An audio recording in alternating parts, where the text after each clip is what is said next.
So there's a thing that we coined, I'll say we coined it a couple of years ago, like professionally persistent.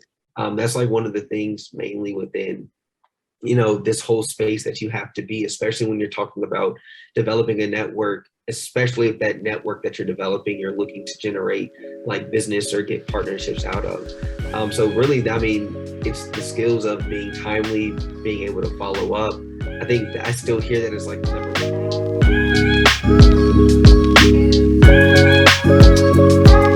Hey, what's up, everyone? Welcome back to another episode of the Connect Over Coffee.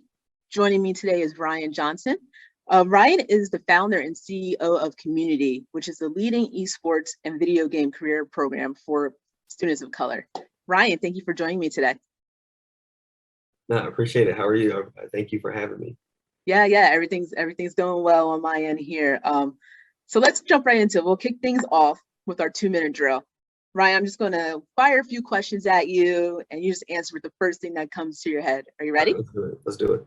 All right, here we go. Coffee or tea? Recently tea, so tea. All right. Street Fighter or Tekken? That's a personal. Tekken. Tekken? All right, I'm a Street Fighter girl. Madden or 2K? 2K, easy. Favorite sports team? Oklahoma City Thunder, specifically like the 2019 with like Kevin Durant, yeah, OKC. Yeah, it's a shame they never won the chip, but they were close. They were close. Favorite athlete? Honestly, Russell Westbrook. Okay. Favorite song or song that gets you hyped every time you hear it? That's a good one. Top of my head, March Madness by Future. Okay, I like it. Besides your keys, your phone, and your wallet, what is one thing you can't leave the house without? I usually like to bring gum with me just because I'm always talking to people, and like you're eating, drinking tea, coffee, drinks, whatever. Gum is essential. Yeah, that's a good one. Mine's like mints or gum as well. You never know when you need it. All right. Let's connect a little bit further here. Community. Talk to me about the organization and the importance of representation in the esports industry. Yeah, for sure. So we started roughly January of 2020, really with the mission to increase minority representation in the esports and video game industry. Like the summer of 2019, when I was kind of like gathering information, doing a lot of research and such, we found that nearly 83% of African American teens play video games on a weekly basis, but only 2% of video game developers are African American. And around that same time, you have a lot of states that have been adopting esports as official high school sports. And then, of course, colleges and universities are beginning to create these varsity programs where students are getting scholarships, so on and so forth. So as all of that was happening, kind of going into 2020, there were over 250 predominantly white institutions or PWIs that had esports programs at the university level. And there was approximately one HBCU at the time that had that. So for us, we really started this organization to become like an advocacy group, to really be a microphone to corporate partners, foundational partners, to really bridge this gap within digital literacy, and really begin to teach students about STEM careers and other careers that they are very passionate about through the lens of something they care about so much, being video games. No, that's awesome. Where did that motivation and inspiration stem from when you decided to create this organization here? Honestly, myself, one of our co-founders, Chris P.A., we're HBCU alum. So when we learned about the opportunity that was kind of going on in the collegiate space for gaming, like I knew my school wasn't involved in esports in any official capacity, and Chris did the same. So honestly, the motivation started when we reached out to some current students there, and we set up like one of the first unofficial HBCU scrimmages between my school and his school, and then that quickly, started word of mouth. And then more institutions and students wanted to create esports programs, kind of like within their communities and at their institutions. So really the motivation was learning about this opportunity as it was growing, and gaining so much mainstream attention, realizing that, one, just to level the playing field and make sure that, again, our people aren't left behind, like what can we do to kind of solve that problem? And, that's kind of like originally what birthed the idea of Community. Yeah, and I can relate to that. That's kind of what birthed the idea of the Connect, working in that sports industry from this standpoint. realizing there weren't a lot of minorities in C-level positions and different positions that, yeah, we all like sports. We all play sports. We're the leading population in playing sports realistically. But when we talk about the business of sports, we don't see people that look like us in these high level roles making the decisions that results impact us on a daily basis. So I can completely relate to that feeling there. But just kind of one of the things I always ask, why do you think there has been such a disproportion in the business of esports? Why do you think that minorities are not getting the opportunities to get the full-time jobs and get into that career in that industry? I mean, a lot of it boils down to like education and access. You know, historically, gaming culture is really built around computer and like PC games. So when you look at the professional and like super competitive scene of esports and gaming, a lot of that is done on computers. So like boiling down to like, you know, very basic socioeconomics, there's a huge financial difference in the cost of a general console like a Nintendo, an Xbox, or a PlayStation versus a computer that is sufficient enough to compete at like a high enough level. So that honestly, from at least what we've experienced, the families and schools that we've talked to, is really access. Students that grow up having access to computers have a much higher chance of working in technology and or STEM fields. And then that is just not as prevalent in the African-American community. So really what it boils down to was like, again, how do we solve that issue? So if we look at the traditional esports space, what we do traditionally within our organization is create like multi-console I would say tournaments, leagues, and education. So we're focusing on students that like computers and have computers, but then also focus on students that are simply playing on gaming consoles and gaming consoles instead of PCs. Yeah, and I think you hit a key word there, the education piece and a portion of it, right? You know, if they don't know about the opportunities job-wise, yeah, they like playing esports or video games, what have you, but if the education portion's not there, being aware of these opportunities as a profession, I think that's important. I love that you guys are bringing that awareness to the community there. And no pun intended with the name there, the community there. So definitely love it. But just to kind of turn a little bit of the conversation, I know a lot of our chats that we do, we focus on networking, right? And building a community. And I feel like in your realm, where you're definitely the entrepreneur in the VC space, networking and building that community is a necessary asset and skill that you have to have. Talk to me a little bit about what type of skills and how you develop and build your community. Yeah, so I was fortunate when I got out of college. One of my first jobs was actually like, well, let me not say I was fortunate. My first job out of college was doing like outside sales for a technology company. So literally every day, you know, it was making cold calls by phone. It was making cold calls by doing like business to business door knocking. And so like literally learned about like networking, sales, and building a community like very much the grassroots way. So after I did that for a year and a half, I ended up switching to an IT consulting firm here in Atlanta that was more like strategy based than activity based. So like through those 2 years of working at that company, I was able to take like those first 2 years out of school to like activity, like the grind, and then pair that with more so like strategic business, investing and consulting, et cetera. And that was really where I learned like the profession of like networking and the profession of sales and really how to like be your own accountable individual contributor with inside of an organization. So there's a thing that we coined, I'll say we coined it a couple of years ago, like professionally persistent.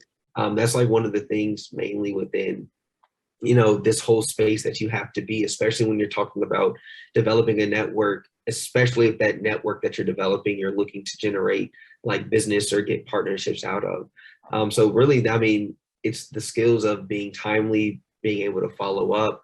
I think I still hear that as like the number one thing of why, you know, most relationships don't flourish. It's like that initial conversation, the great idea, but there is no follow-up, there is no plan, there is no very much true execution.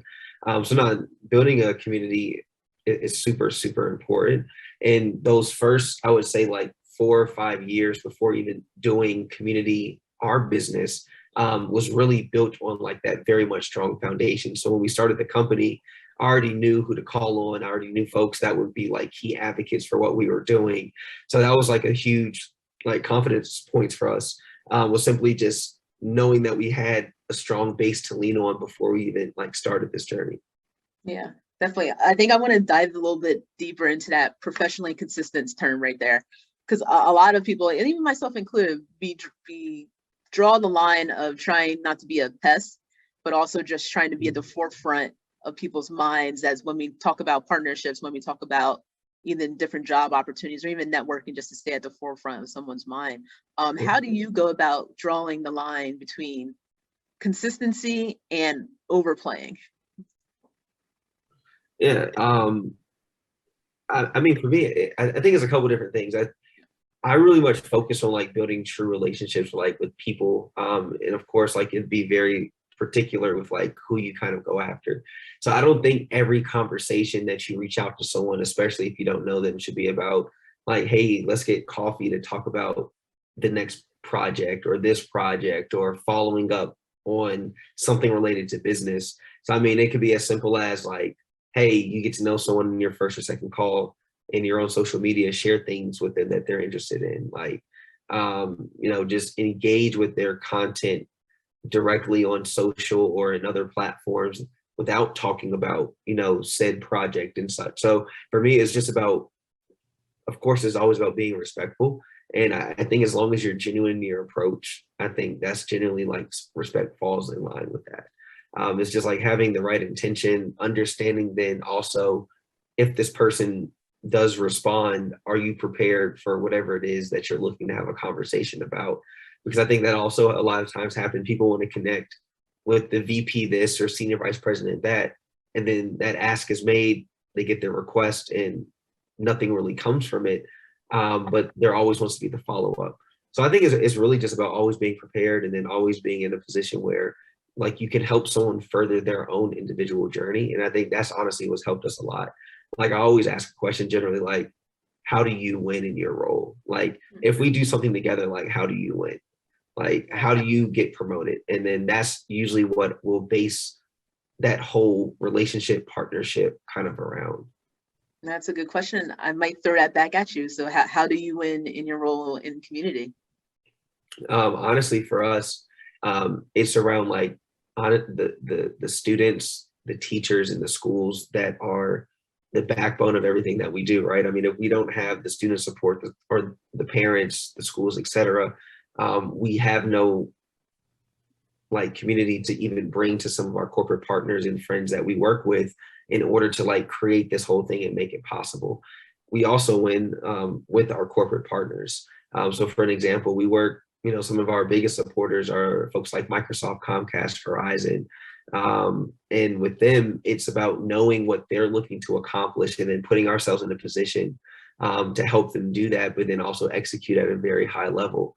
So I know that, again, if we complete an esports and gaming STEM program, if all of the students are impacted qualitatively and quantitatively, I know that, we did a good thing with our partner that will probably lead to more, opportunities.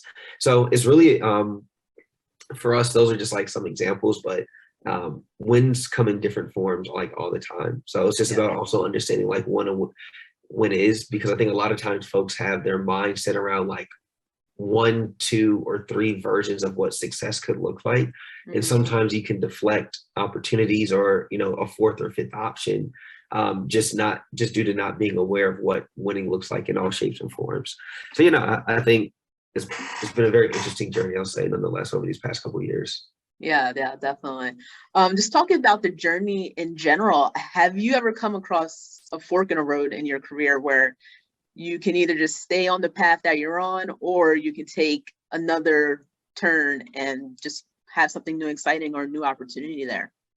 That was kind of what happened in college. So my undergrad experience, like my degree is actually in physical therapy. I'm like pre-physical therapy at that. So when I got out of school, I obviously knew I wasn't going to physical therapy school. Very transparently, I didn't get into any physical therapy schools. But what ended up happening was I knew I wanted to work in like tech. I knew I wanted to be involved in sports. I knew I wanted to do like things in music. But because of my undergrad degree, I knew getting a job in that space was next to impossible, especially like without doing internships, et cetera. So me getting into like outside sales and tech was my major pivot that really set me down this track, because I didn't know much about tech at the time, didn't know anything about sales or business. That just wasn't my experience for learning into that point. And not until really 2017, 18 was I really super familiar with the whole world of entrepreneurship. So it was really getting into tech, learning about all these opportunities, jobs, this whole industry. I went back to grad school at Georgia State, finished my master's in sports administration. So that was kind of like technology by day, sports business, sports policy, et cetera, by night. And then 2018 is kind of like when I jumped off the corporate ship to then kind of like start pursuing these entrepreneurship type endeavors. So it's been a number of different shifts and pivots kind of along the way, but it's gotten us here so far. No, it definitely has. And the great success that you guys are doing there. So pivoting and taking another career path than the one you were originally on, I definitely am probably doing that myself realistically. So, but final question, Ryan, we're here. Last question. We call it the shit you wish you knew, which loosely translates to one piece of advice you wish you can tell your younger self or someone just starting out in this sports and entertainment industry here. Yeah, what I would say is like be intentional in really everything that you do, and then also be as educated throughout that process. So one of the things that I was told that like really resonated with me is like, you don't know what you don't know, but you're also still responsible for what you don't know. And like I think if with that burning quote in my head, it's like a forever reminder that you have to continuously keep learning. I will say that one thing I have kind of noticed over these last, I will call it 7 years of my journey, specifically 2.5, 3 years of like doing my own journey, is that I don't think it's as hard as everyone makes it seem, right? I think it's hard in the fact that you have to deal and contact people throughout that entire process. And I think that definitely complicates it, right? Politics and emotions, whatever. But the information, once understood and then applied, I think you start to see like this gradual process. And then once you get to a certain level, and again, I'm not saying that we're there, but kind of like in that process, the activities don't shift. It actually starts to like get smaller and smaller because things have been so long-winded way of saying like just continuously like keep learning, but then also start, because it's never going to be perfect. And as soon as like you get to that ideal of what you think it should be, yourself realizes that there could be different iterations that can make it better. And then people will continuously remind you throughout that whole process that it can be better. But it's like finding that certain point of, you're doing the right thing. You're working with the right people. You're working on the right idea, whether that is within a corporation or your own journey. I think to each is his own really from that perspective. But yeah, you have to just start and then, make sure that you're in a position to be certain and be as well equipped with education and information as you can. Yeah, no, I think that sums it up perfectly with the chat here. So I appreciate that. Always, that's probably informal way of saying always be learning, not grammatically correct, but definitely the gist of it, right? Always be learning and open to learning new experiences and new ways to advance on what you're doing there. So I love that. I love that. That's something for sure. I wish I would have known probably in college and just beginning in the career as well. So for sure. But Ryan, I definitely want to thank you for chatting with me today. And then I want to thank everyone for tuning in. If you want to listen to more content like this, please hit the subscribe button below. And don't forget to follow us on LinkedIn, Instagram, and of course, Facebook. All right, let's connect soon, guys.